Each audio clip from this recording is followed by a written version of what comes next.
All righty. Good morning, everybody. Welcome back to Compliance Capers, another exciting episode. My name is Sonal Patel with SP Collaborative, and I am sitting with my good friend, Betty Hovey with CHCS Consulting.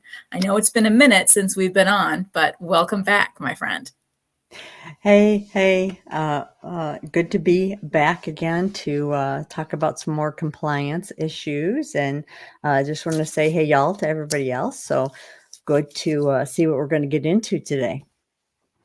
That's right. That's right. So we had a little hiatus last week. We played a bonus episode for everybody to dive deep into corporate integrity agreements because that was our focus for the entire month of May. And I know our very first episode was almost an hour long because we did cover a lot of material in that session.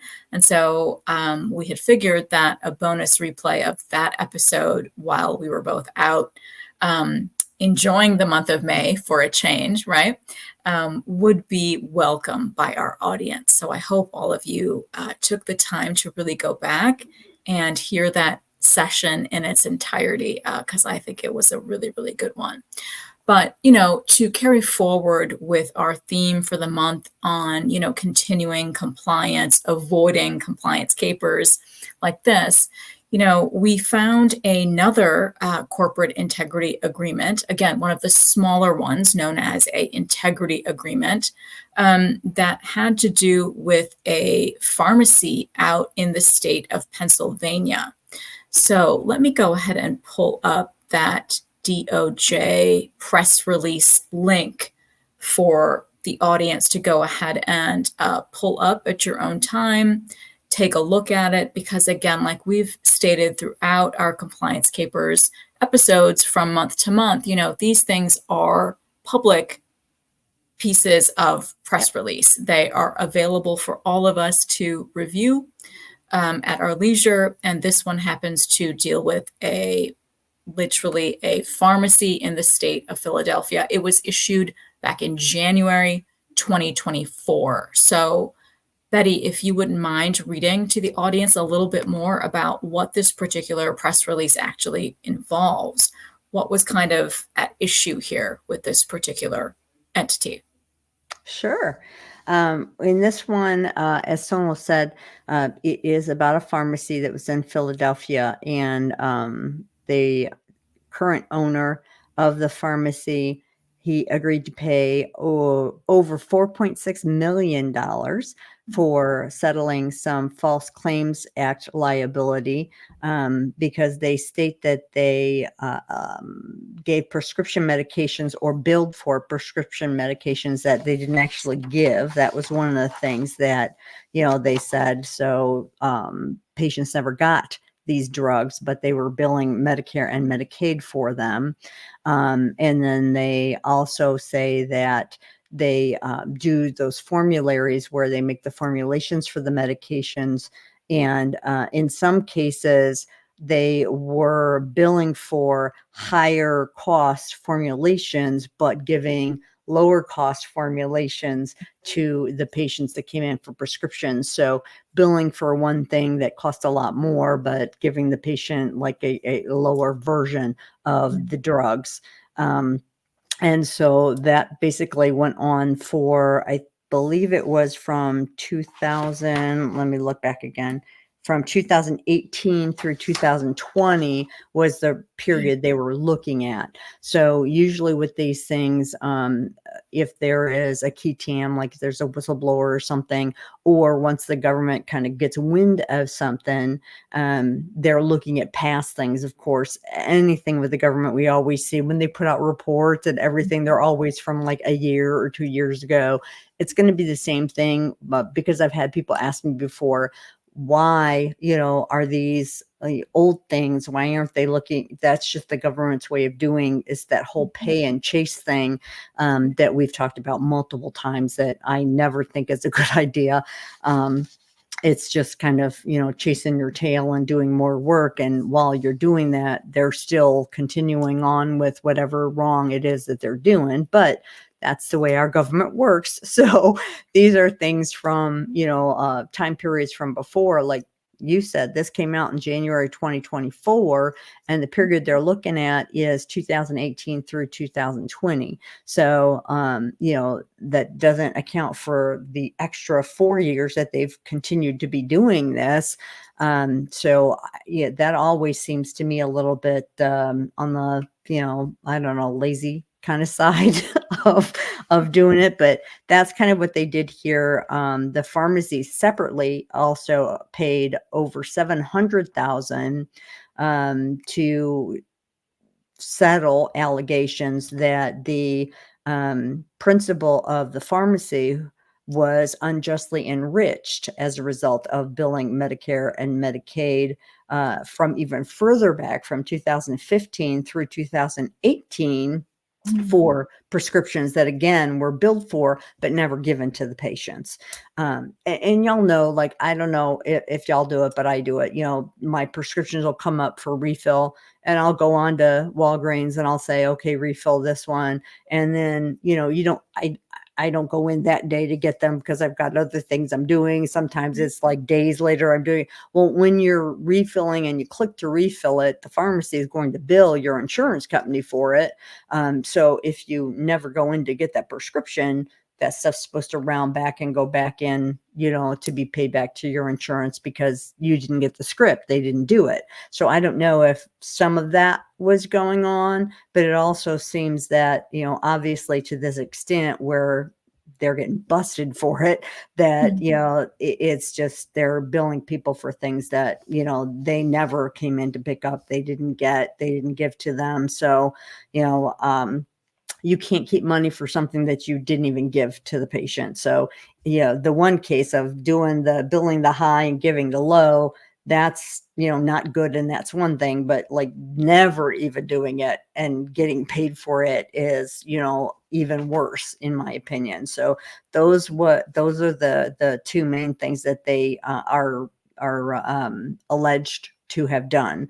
And then they did this settlement and had to go into, as you said, not a CIA because it's not as big. So they went into an IA, an integrity agreement with the government, to take a look at their practices and what they were doing for a while.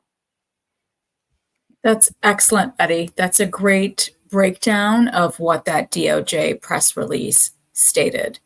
So, like we know, being humans here in America, having illnesses, sicknesses ourselves, just like you stated, I know I'm thinking back a few years ago, and I remember there was, a litany of prescriptions that I didn't actually end up going back to get.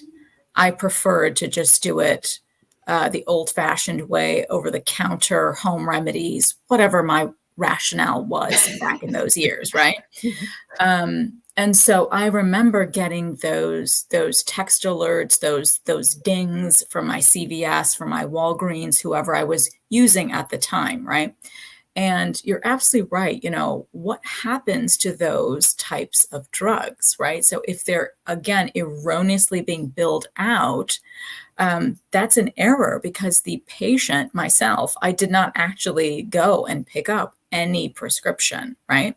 So technically, they should have just sat there and not been sent over to the actual practice. So yeah, that's a really, really good point.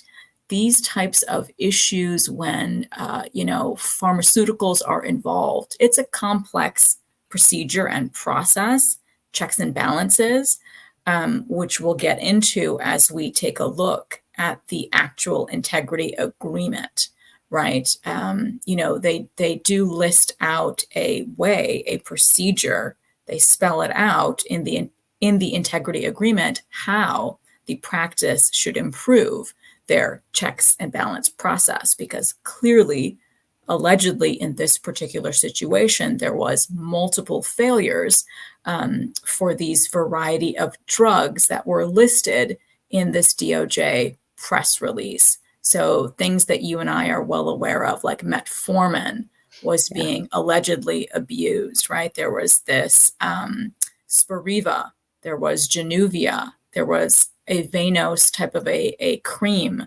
as well as Biktarvy. So all of these big name drugs that people in the audience are aware of, and there are quite a few more.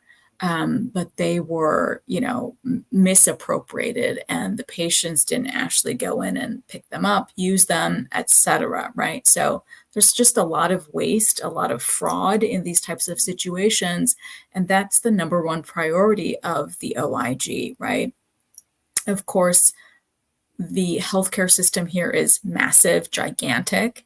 And so I understand that it takes a long time for them to catch up. Again, like you said, this whole structure that's set up is, again, very confusing with all of this extrapolation from years past, right? So the general public might be like, wait a minute. If the press release was only right now in 2024, why on earth are we looking back and taking things away from years ago?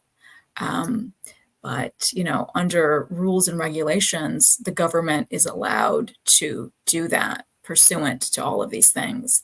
So, yeah, we here at Compliance Capers believe very strongly in compliance, especially proactive compliance, so you're not caught in these types of, very egregious situations involving multiple people, multiple entities, and things like that. So, yeah, I think that was a really, really good breakdown of what this particular DOJ press release was talking about.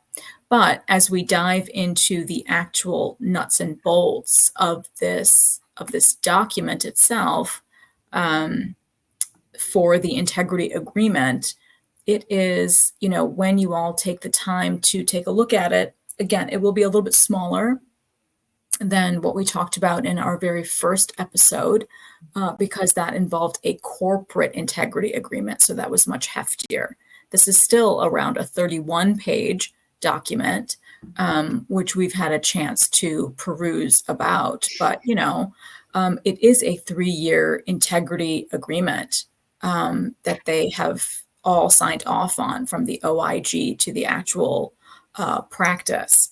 So, it's really incredible when you take the time to review the structure of how it's written, and take a look that the fact that this integrity agreement that's signed off on for 3 years, that the practice will be looked at closely, everything is going to basically start in 60 days in terms of compliance requirements. So they're going to have 60 days, almost 2 full months, right, to get their act together.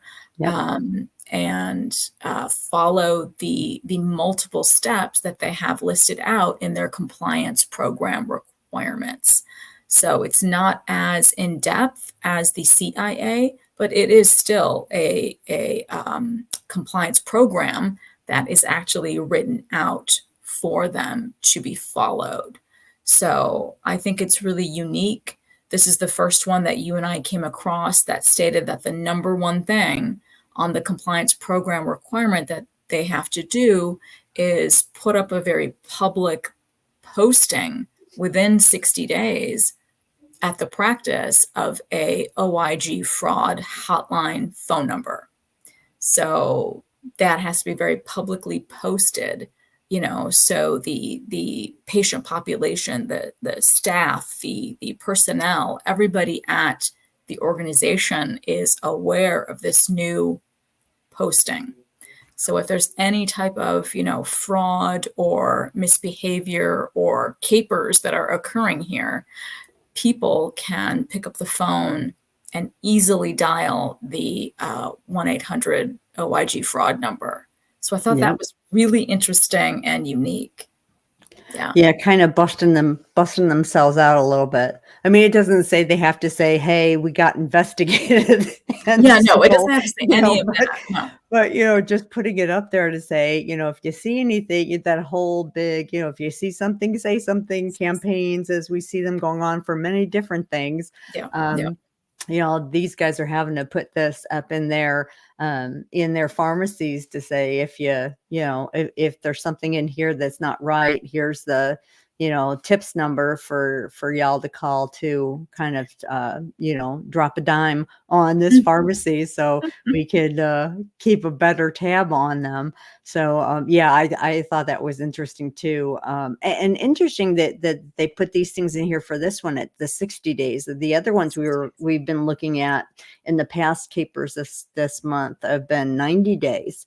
Like finding the IRO and things like that. They were giving them a little more time. So I'm not sure if that's because this is an IA and not a CIA, because it's not the corporate, so it's not the bigger. So maybe when they're the CIAs, they give them that extra grace period of the 30 days. I'm not sure, to be honest with you, but it was just something I also, in looking through here, that I kind of picked up on too.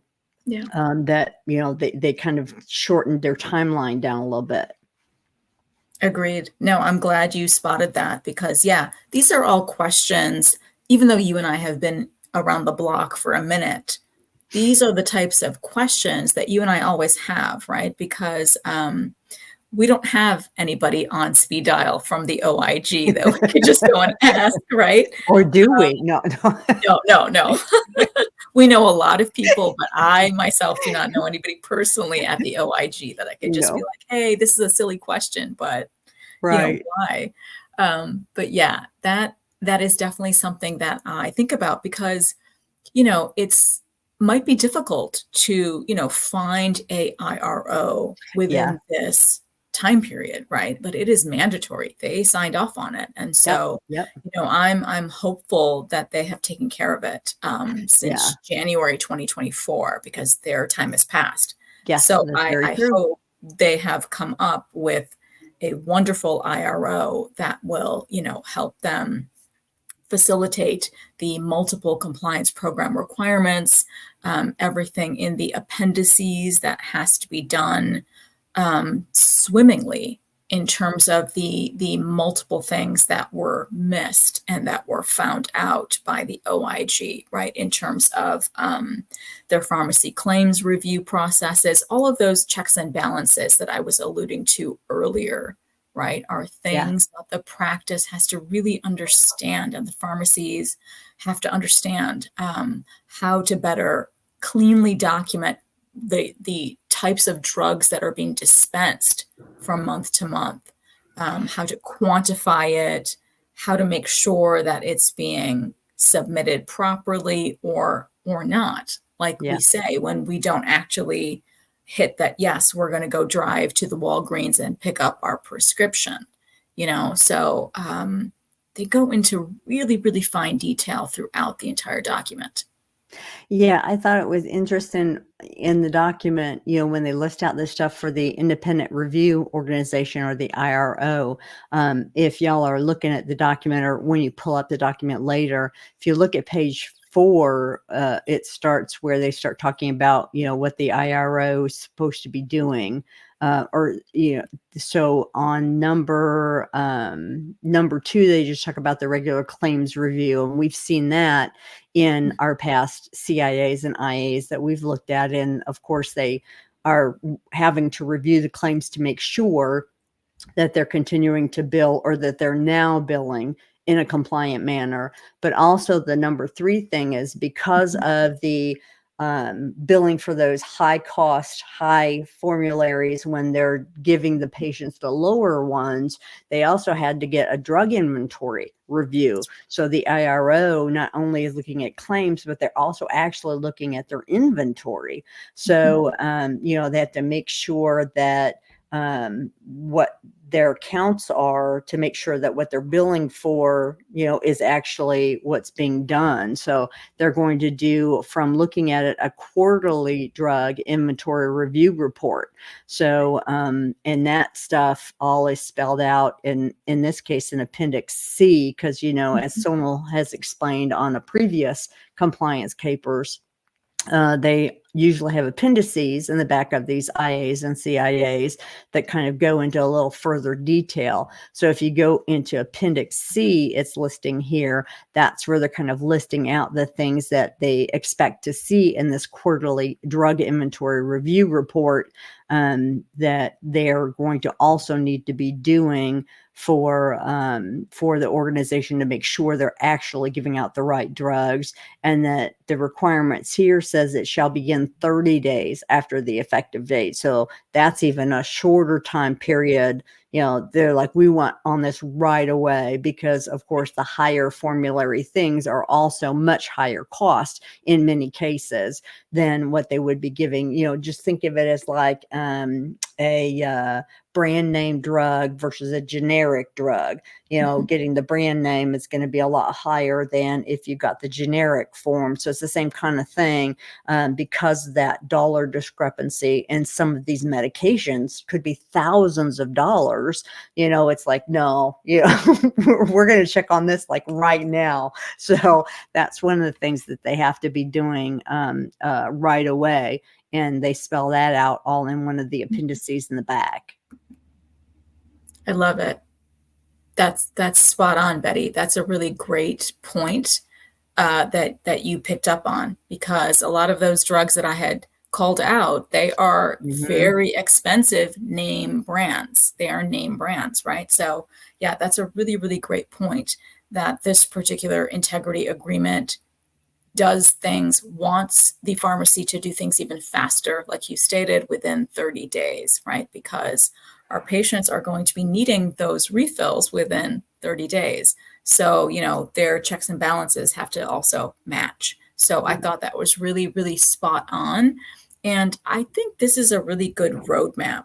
I know I've used that term throughout Compliance Capers. I do think this is a really good roadmap for internal proactive compliances in general, right? To document what is coming in and out of these types of entities, right? It's really, really good practice to know what's going on within your organizations.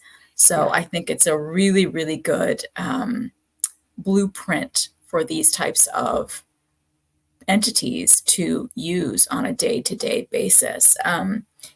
So this particular document does have 3 of those appendices that we highlighted before in a prior episode. There's Appendix A. They all have this for the IRO, for the Independent Review Organization. And like you stated, for Appendix B, for those pharmacy claims review. And then for Appendix C, for the Quality Drug Inventory Review. So again, those 3 are going to be very unique to this particular integrity agreement. Yeah. Yeah, and you can also, oh, sorry, didn't mean to interrupt you. No, it's fine. I just wanted to stress that, although we say from time to time that these are great to just take a look at and to try and follow, the way this particular document lays out steps for you to also use, right? So you can develop your own internal policy based on this one, and then just plug in your particulars for your particular specialty compounded drugs, creams, etc. Yes. It's just a great idea. Yeah. And, again, audit, internally, be looking at those things. But Right. I just wanted to point out when you had said, how the appendix, and when I was mentioning it before up in the beginning part of the IA, when they're talking about laying out the steps. If you look, like in the Appendix C for the inventory, for the drug inventory, on page 1 of Appendix C, not only does it list out, it just, occurred to me as I'm looking through this, because I don't think we've addressed this before. Not only does it say what the entity that's in the IA has to do, but here, you can kind of see from the IRO's point of view what they're specifically looking at in their time periods. So if you look at Appendix C, the number 2, the quarterly drug inventory sample, it gives out days timelines, like within 15 days, the first part says under A, following the end of each 3-month period during the terms of the IA, the IRO going to randomly select 30 scripts for which JSK has received reimbursement, and then they're going to select that 30 from using rat stats. And we've talked about that software before on compliance capers. So that's the government software that they use to prove that the sample is truly random and not cherry picked and not something that the pharmacy is suggesting to the IRO or giving them a list that, you know, and the IRO will have to be keeping these. At least when I do audits for my clients, you know, when I'm running the things in rat stats, because that's how we choose how to do our audit picks too, is that I keep those reports that I run through rat stats that shows here, these are the random numbers that were chosen. So if anybody questions it, we can say, okay, here's the whole universe of the claims, and here's the one that rat stats chose. And if you go count yourself, you can see that it truly met, you know, the random, and we were picking the ones that rat stats pointed out to us and told us to pick. So that was something else interesting that I just wanted to point out, that it also kind of lays down that roadmap for the IROs too, and gives the specific dates of what they're going to have to meet for all of those things. Yeah, that's another great highlighted point that we did not discuss on previous episodes, right? It's really incredible that our practices and providers who happen to be tuning in this morning to Compliance Capers needs to understand that's the greater why behind these IROs, right? They have to understand how to utilize this very old rat stats system, but it is a government program, and that is what they use, which is why they want IROs to be very user savvy in how to use the software program, be able to download it, understand the directions, how to make sure that what they're choosing in terms of samples based on their directions are actually valid and actually randomized and not cherry picked. It can't be technically a convenience type of a sample in this type of a IRO situation. It has to be considered random. So we could digress into a whole other topic, another conversation for, you know, the auditing sample, but that's not what Compliance Capers is talking about today. But that's a really, really good point, that when you take the time to read these types of integrity agreements, it is a roadmap, and they will tell you what software this IRO has to use. It is spelled out. You cannot just use a convenience sample based on whatever statistician you're using and they're saying, no, this will be fine. No, in fact, it won't be fine. You have to use rat stats. So yeah, and that's the a software very, is very free. good point.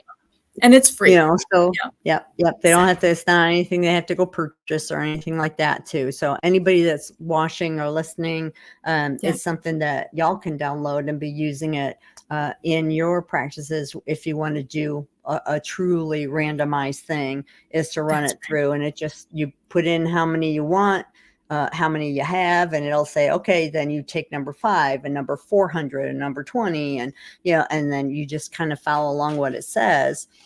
I just love with the software. Yeah, I mean, it really, you're right, it really is old. It's old. But when you save it on your desktop, it has that big rat when you go to use it. Rat stats. Literally, there is a rat. Yes, they have not improved the imagery on the icon. It is still a cute little rat, or an ugly rat, like but whatever. I know. It looks like it's from a bad, like, 80s video game. Video game. It does. It's like, very, it's Pong and stuff. You know? That's right. That's right. This is just our opinion, but yes, it is really old looking, the icon. But yes, it is a very old software program, which is why we're saying it's a bit clunky to use, because you and I are very savvy in the new technology. But we're also forced to be very friendly with this older stuff as well. But yeah, that's a great point. that it is outlined in these appendices for what the IRO actually has to do. And this particular one is very unique in that it really does want those claims reviews to be used in this particular fashion, and really, really quick. Like we had said, within the 30 Yeah. days, things have to get started. So, yeah, I really liked this particular integrity agreement, again, because of its uniqueness. And also, it just went into highlighting, the several decades worth of issues we've been having in this particular space, in terms of fraudulent, compounded creams and things like that that have been in the news, Yeah. for the government types of TRICARE, CHAMP VA, all of this patient population, which is so vulnerable. And it's just very, very sad, that there are these types of unscrupulous folks, who can also do these types of things. I'm not saying that this entity was doing things unscrupulously, Right. but in general, these types of really, really highly reimbursed types of drugs, are going to be at risk here for the Medicare population. Yeah. Yeah. Yeah. We can't, you can't tell from, the integrity agreement announcements, just like with the, what was the one we did? Was it last month? The self disclosures, or 2 months ago? Like with the Yeah, self disclosures, they really give you like nothing, right. and with these IAs, I think some of them, um, they kind of think, I don't think if they didn't think something unscrupulous was going on, they wouldn't make them get into an IA or a CIA. So it Right. was like, if you didn't know, you knew something probably Yeah, quite wasn't quite right, right. but you went ahead and continued to do it anyway, probably because, the money was so good. So, The you money. like turn that blind eye kind of thing. Yeah, Um, and they weren't, and they entered into the IAs with them. I think if they thought it was blatant, like you knew and you were just purposely just running this as long as you could, there wouldn't be they wouldn't be CIAs or IA. They would be finding them, and they would be putting them in jail and giving them, all of that other kind of stuff, pulling their exactly. licenses. Right. And, so I, Yeah. I think these are, so they don't really come out and, push too hard, in they're saying this is wrong, this shouldn't be done, and we have to protect Medicare and Medicaid, and they kind of give all the little speeches the DOJ does, when they Yeah, enter they into do. these things. They do. um Mhm. so I kind of think, like you did, it was more maybe on the, we didn't know how Yeah. bad this was kind of thing. But I think the billing for the higher, giving the lower one, that's hard for me to believe they Yes. didn't know that one. Um, Right. but the piece of billing and then the patient not picking it up, that I'm like, well, maybe it's something in the software they didn't have good setup, or they didn't have good checks Yeah. and balances. Once again, like Mhm. you were mentioning, and as we mentioned again, if an audit had been done, Mhm. Mhm. during any of this time, it would have been like, hey, we have all of this, but nobody's ever come and picked these things up. So we shouldn't be keeping this. That part of it would have been caught, but Absolutely. that just kind of pushes out there that whole thought of, making sure that you're looking at yourself internally, whether it be you personally with your own staff, or enlisting a healthcare consultant to come in and take a look at these things, that you're checking on things in some manner at Yeah. least once a year. you know um, I have a lot of my clients set up to where we're doing things quarterly, so that way if something steps out of line, you can catch it right away and pull it back in. Or if they're missing something, we can catch it right away and they can start getting paid for things. But just to leave things go and say, well, if we don't hear, we're getting paid. That's the other one I love, where we're getting paid. that doesn't matter. You can get paid for anything. It's keeping what you got paid. Did you get paid correctly? Is it compliant? That's the part that, everybody in the practices needs to keep an eye on, because you can get paid. Getting paid means nothing. It doesn't mean it's right. So the important part out of, these things that we're talking about is the fact that you want to make sure you keep it and it's right, because it's just going to cost you more to pay back, because then you've got penalties and fines, and they want interest on the money Mhm. that you had that you shouldn't have had, that was Right. theirs, that it just opens up a whole can of worms for stuff. So yeah, keep an eye on your stuff, y'all. Look at your stuff. I recommend once a quarter, actually, to make sure you're checking something, just get an eyeball on it. Couldn't agree more, my friend. Could not agree more. That's absolutely spot on. This is why we do compliance capers. Yep. We believe strongly in our practices taking a close look at what they're sending out from a monthly basis. It's quick. It doesn't have to be, hundreds of records in a month that need to be reviewed. A really focused audit can catch things quickly. Yeah, that's things that we love to do with our clients, right? Our focused audits that are particular to whatever weaknesses they have, to whatever is in the news from the OIG, because we have a vast variety of providers who do provide these types of hot button service lines. Yeah. Yeah. And so those types of things do need to be looked at closely and monitored and audited, often, because as soon as you and I identify an issue, it can be quickly corrected. Because if things are ignored, like these types of practices here that we talk about on compliance capers, if these things are ignored, not addressed, simply brushed under the rug, overlooked, et cetera, it's not going to be a good thing in the end. Yeah. Like we state from month to month, whatever our hot topic is, but it's a hot topic because it's on compliance capers, right? Yeah. And it's because they did not do the auditing services, the monitoring services, these main functions of a compliance program Yep. are And it's simply not going overlooked. away.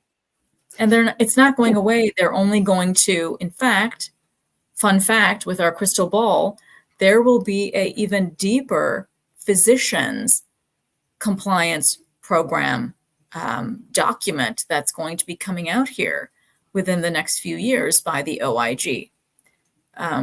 They're already working on much more than just what they issued in November of 2023 for the general compliance program. They're coming out with at least 2 more this year in 2024. So, the OIG is really ramping up the fact that all of these various specialties and all of these various entities need to develop their own. And what are they doing? They're helping you by developing a roadmap for Yep. you. Yep. Yeah. So, On the website, they have all that stuff where you can go on the OIG website and right. list out the toolkits and things like Mhm. that for compliance programs and staying compliant. That's I do a talk where I go through, and I think we've talked about it before, maybe on Healthcare Happenings. I'm not sure, but where we went through like all the things on the OIG site and all the specific Yep. things under compliance and under Yep. releases and under, I Yep. mean, just a wealth of information that's out there, and it's all That's right. free. So go out to the OIG website and dig around and see all the stuff that they have. They have a lot of good information out there for people. You just have to take the time to, go through it and see what's out there and what applies to your practice. That's right. Absolutely, Betty. Yeah. Well, this is our passion, clearly. If you guys haven't figured that out, from month to month, we love talking about compliance. We believe in it wholeheartedly. So I hope this week's episode really got you guys more interested in taking a deeper look at these types of integrity agreements that are available to the public. Hopefully, you guys will peruse through these links that I provided for you when you have more time on your hands. But I know we have our final episode for the month. That's going to be next week. So I'm looking forward to wrapping up our month on corporate integrity agreements, because I think we've talked about a lot of different specialties, entities, etc. And I think, again, these types of documents and press releases are really, really informative to every compliance professional that's in the audience. I think it's really, really useful information. So I'm looking forward to next week with you. Yes, another good pick for this week, Sonal. It's good. We're picking different things and kind of giving different shades, and we'll keep it rolling for next week. That's right. All right, my friend. Well, I'll see you then. Thank All right. you. Thanks, y'all. Bye. All right. Bye-bye.